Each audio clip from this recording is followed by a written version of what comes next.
Hello, beautiful people. Miss Beeching here. In this skill, we're going to look at permutations, but we're going to apply some common constraints to them. We're not going to explore every single possible constraint because that would take us forever, but we are going to look at some of the most common ones. And the first category we're going to look at are just some common restrictions.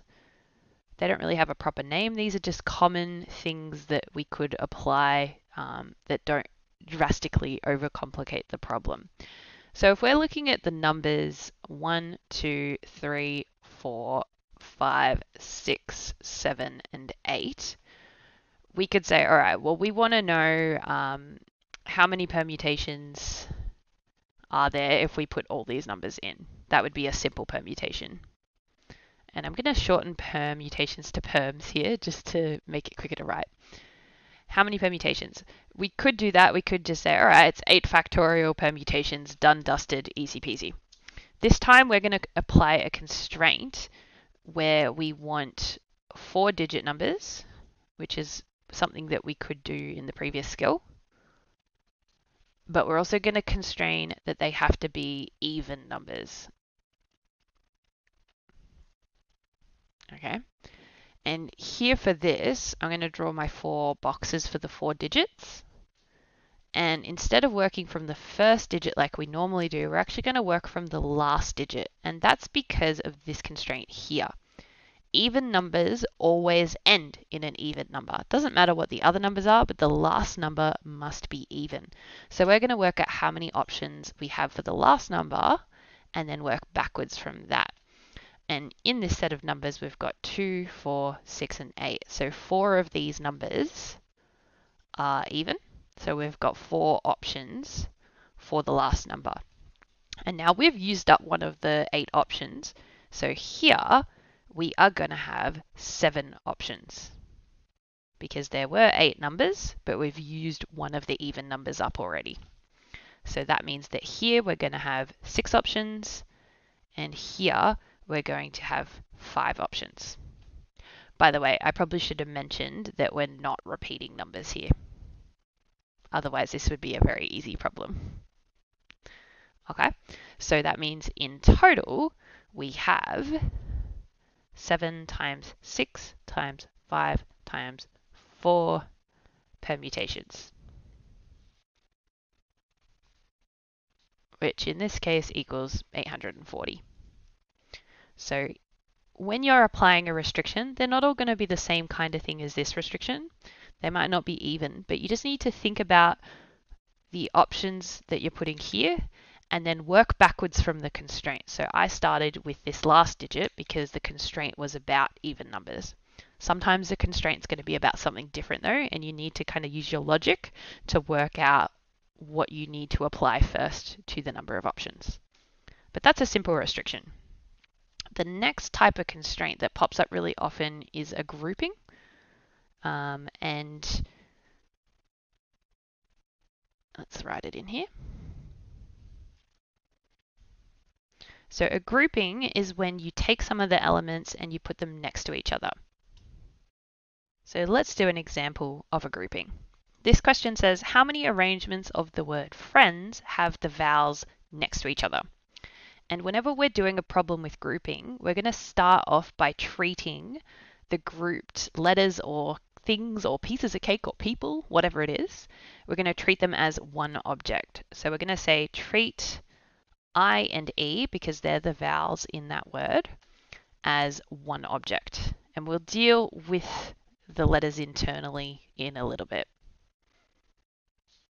And so we're going to first work out the permutations for the objects we have. So we've got F, we've got R, we've got the one object IE, N, D, and S. Okay, so there's 1, 2, 3, 4, 5, 6 objects we're arranging here. So there would be 6 factorial or 720 permutations for those objects. Now we're going to deal with this internal IE. So we've worked out the groupings with this treated as one object, and now we need to also work out how many different ways there are to internally arrange those two that we group together. So we're going to work out the permutations for I and E. And of course, there's only two of them, so that would be 2 factorial or 2. So then our total permutations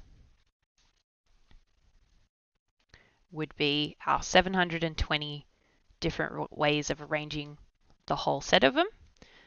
And then each of those has 2 different ways of rearranging the I and the E within that. So say you had friends, this is one permutation, and the second rearrangement of that with I and E would be like this. Okay, so each of these is in the 720, and then each one has 2 factorial internal rearrangements of those 2 letters. So that's why we multiply by that 2. And so we get a total number of permutations of 1,440. Woo! Awesome. Let's try a more complicated version this time. Okay, in this second problem, we're saying how many arrangements of 8 friends have friends A, B, and C standing together and friends E and F standing together. So this time we've got 2 different groups we need to keep together, and one of them has 3 people in the group. A little bit more complicated. So we're going to start off the same way we did before. We're going to treat A, B, and C as one group for now, and we'll deal with the rest, the internal variations of that later. And we're also going to treat E and F as one object. Just for now. And so let's work out the permutations for the different objects that we've created. So we've got A, B, C. We've got D. That's just the lonely friend D. And maybe E and F are together or something, I don't know. And we've got G, and we've got friend H as well, because there are 8 total friends. So A, B, C, D, E, F, G, H, there's 8 of them. With the groupings though, we've got 1, 2, 3, 4, 5 separate objects to rearrange here. So that means there'd be 5 factorial permutations. And we won't calculate that factorial, we'll just leave it like that for now. Now what we need to do is work out the permutations for rearranging the letters A, B, C. And we're also going to have to do it for E and F, but let's do one at a time. So we've got permutations for A, B, and C, which would be 3 factorial. And then we've also got the permutations for internally rearranging E and F. And that would be 2 factorial. So now we've got the total rearrangement and the internal variations. So our total permutations would be 5 factorial times 3 factorial times 2 factorial. Which, does that end up being 1,440 as well?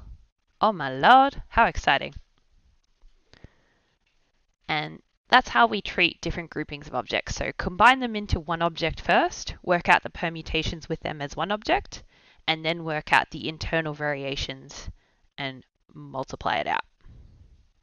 Okay, our next and last category is probably the trickiest to understand, so we're going to take it slow.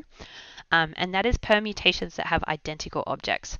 So sometimes when you have a set of outcomes, some of them are going to be identical. Like you might have the same number, you might have the same letter, or same 2 pieces of cake that are the same. And when we create permutations for these, we're going to end up with some outcomes that are identical, and we need to account for them. So let's look at a couple of examples with letters, because they're easy to write. And I'm going to copy paste them because it took ages to write. So let's have a quick look at what we've got here. We've got permutations for the letters of the word mule here on the left. So all of these ones down here are every permutation of the letters of the word mule. Okay, no identical letters there, so that's pretty straightforward. Over here, we have all the permutations of the word mull. So we've just changed this E into an L, so that now we have 2 letters that are identical. We've got 2 L's. And I've highlighted where the E has turned into an L. This E has turned into an L. This E has turned into an L. And you might notice that when we look at the permutations for mul, you might see some repeated outcomes here. For example, these two. You've got what used to be MULE and MUEL both become MULL. So what's happened is, because we've got these identical letters, we've also produced some identical outcomes, and we need to account for those. We need to cancel them out. So let's draw what that would look like if we cancelled it out. And it's going to be a little crazy because color coding. So here I've gone through and crossed out each pair of identical outcomes. So these two are identical, so one of them's been crossed out because we shouldn't count identical outcomes twice. These two are identical and one of them's crossed out because we shouldn't count it twice. So if every single outcome here has two versions of it, if we wanted to get rid of the duplicates, we could divide by 2, because originally there's 4 factorial combinations here, and we're going to take those 4 factorial and we're going to divide it by 2, because each one has 2 appearances. So that's how we're going to get rid of those duplicates. Cool, all well and good. 2 duplicate letters, 2 duplicate outcomes. Let's see what happens when we have 3 duplicate letters, because something a little bit more complicated happens.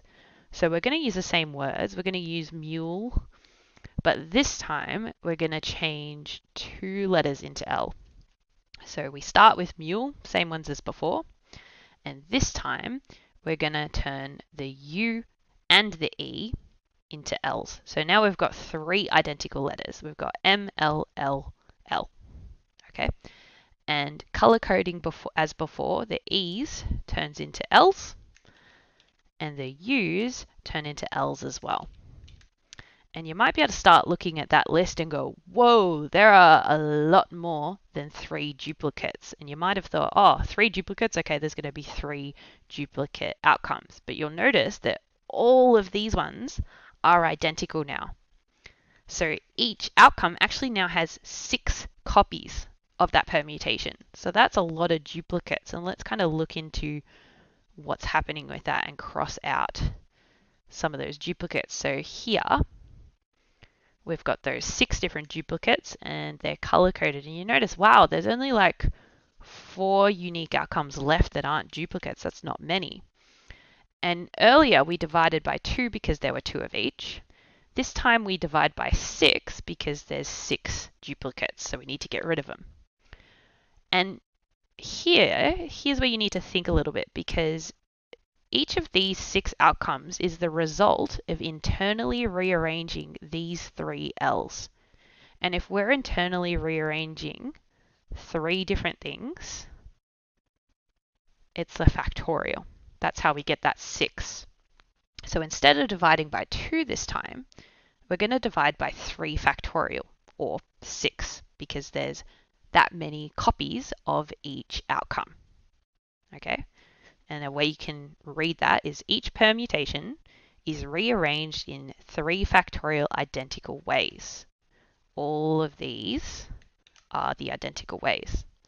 So we remove those duplicates. And if we write 4 factorial divided by 3 factorial out, here's our 4 factorial, here's our 3 factorial, and we can actually cancel out a very large chunk of this, so we just get 4 left over. And you can see that in our picture we've got 1, 2, 3, 4 outcomes. So if we have 3 duplicate letters here, we only have 4 unique outcomes. Let's actually apply that into a formula and then we'll finish up, because this video is getting quite long. So we can say that generally the number of permutations is the number without identical elements, so like these ones, divided by the number of ways to internally rearrange those duplicates. So there's 3 duplicates here, so we had 3 factorial. And if you want a more formal formula, I'm almost out of time, so have a read of this, pause the video, have a read, have a think. That's the formula way of describing what we've just gone through. If you have questions, ask your teacher. This is a tricky skill. Take your time and good luck.